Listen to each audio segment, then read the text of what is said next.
Le chantier rénovation durable vous est présenté par l'ADEME. Conseil, expertise, aide au financement, agissons ensemble pour protéger l'environnement. Lors de rénovations lourdes, comme ici, l'isolation des sols n'est pas toujours simple à réaliser, surtout quand l'objectif visé est la performance énergétique. Pour former une barrière étanche au froid, la solution choisie consiste à projeter une mousse polyuréthane. Cette mousse épouse et remplit toutes les zones à isoler sans pont thermique. Aujourd'hui, tous les isolants sont performants.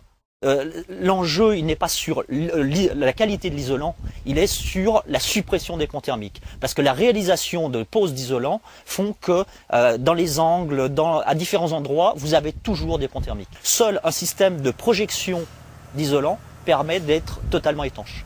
Les caractéristiques du produit sont relativement simples. Nous avons un lambda, donc un coefficient de conductibilité thermique de 0,026. C'est un lambda vieilli à 20 ans, donc validé par le CSTB. Nous avons une résistance à la compression, ce qui est essentiel notamment pour les sols, de 30 tonnes au mètre carré. Autre avantage, en compensant les irrégularités du sol et en enrobant tuyaux et câbles électriques, ce procédé isolant permet de faire l'économie d'une chape de ravoirage. Côté mise en œuvre, la projection de mousse polyuréthane exige une certaine technicité qui demande plus d'un mois de formation. Après avoir protégé les bas de mur et les menuiseries, puis validé les niveaux, la projection sur un sol propre et sec peut démarrer. Au départ, en fait, il va faire l'intégralité du contour. Pourquoi? Pour que la mousse rentre bien au niveau de la cloison, pour qu'on ait bien une continuité d'étanchéité entre l'isolation de la cloison et le sol. Et ce qui permet de supprimer tous les ponts thermiques. Il va projeter donc une couche d'accroche sur le sol pour que la mousse polyuréthane soit intégralement collée sur le sol, qu'il ne puisse pas y avoir de décollement de la mousse polyuréthane.